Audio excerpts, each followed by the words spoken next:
લસિકા એટલે શું, તે કેવી રીતે નિર્માણ પામે છે અને વહન પામે છે તેના કાર્યો જણાવો, અથવા લસિકા એટલે શું તેના કાર્યો જણાવો. તો કે લસિકા પરિવહન કાર્ય સાથે સંકળાયેલું રંગવિહીન પ્રવાહી છે. હવે પરિવહન એટલે કે પરિવહન, જેમ કે આપણે તમને કહે છે પરિવહન માર્ગ, આવવા જવાનો રસ્તો. જેમ કે એક પરિવહન માર્ગ પરથી ગાડીઓ જાય, 4 વ્હીલ જાય, 2 વ્હીલ જાય, 3 વ્હીલ જાય, બરાબર છે. તેને આ પરિવહન લસિકા પરિવહન કાર્ય મતલબ એ ક્યાં એનું પરિવહન કાર્ય કરે છે? તમારી બોડીમાં, તમારા શરીરમાં.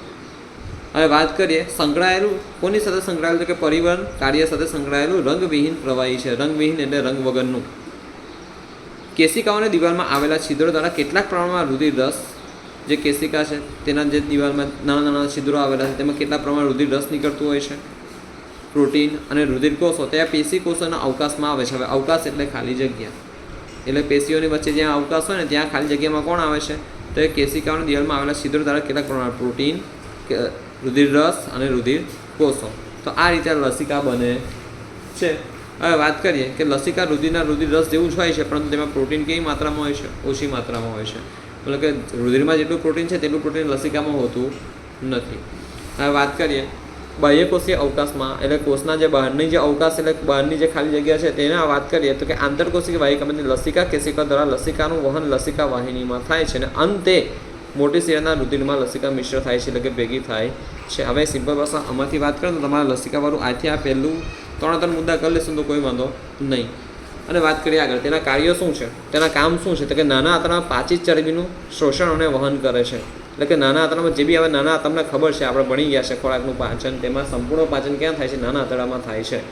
તો એ પછી મોટા આંતરડામાં કેમ જાય છે એ મેં તમને સમજાવ્યું. મોટા આંતરડાનું મહત્ત્વ શું છે, અગત્યતા શું છે એ સમજાવેલું.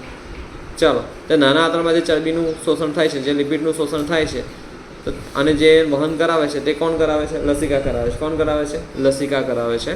પછી વાત કરીએ કે બાહ્યકોષી અવકાશમાંથી, મતલબ જે કોષનો જે બહારની જે ખાલી જગ્યા છે, કોષની બહારની જે ખાલી જગ્યા છે તેમાંની વધારાનું પ્રવાહી ખેંચી રુધિરના પ્રવાહ પાછું કોણ મોકલે છે? તે પણ લસિકા છે.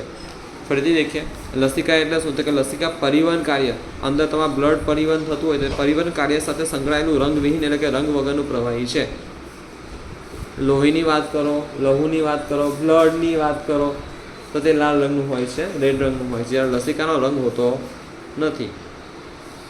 કેશિકાની જે દિવાલ હોય છે, જેમ કે આપણા દેખે શરીરના અંગોમાં આવી કેશિકાઓ આવેલી હોય છે, બરાબર. તો કેશિકાની જે આ દિવાલ હોય છે તો તે દિવાલની હું વાત કરું તો તેમાં કેટલા પ્રમાણમાં છિદ્ર હોય છે, તો તે છિદ્ર દ્વારા કેટલાક પ્રમાણમાં રુધિર રસ નીકળતું હોય છે, પ્રોટીન નીકળતું હોય છે અને રુધિર કોષો તે પેશી કોષોની અવકાશ મતલબ કે તેની ખાલી જગ્યામાં આવે છે અને આ રીતે લસિકા નિર્માણ પામે, મતલબ આ રીતે લસિકા બને છે. હવે લસિકા તે રુધિરના રુધિર રસ જેવું સેમ ટુ સેમ તેના જેવું જ હોય છે, પરંતુ તેનો રંગ અલગ હોય છે. રુધિરનો રંગ લાલ હોય છે, લસિકાનો રંગ રંગવિહીન હોય છે. લસિકામાં પ્રોટીન રુધિર જેટલું હોતું નથી, રુધિર કરતાં પ્રોટીન તેમાં લસિકામાં કેવું હોય છે? ઓછું હોય છે, બરાબર.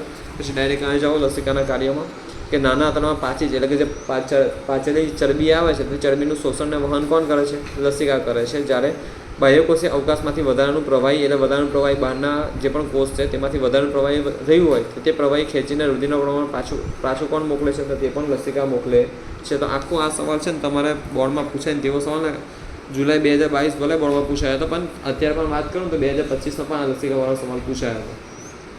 એટલે મોસ્ટ ટાઈમ બી કે 2027માં તમને આ પૂછાઈ શકે છે.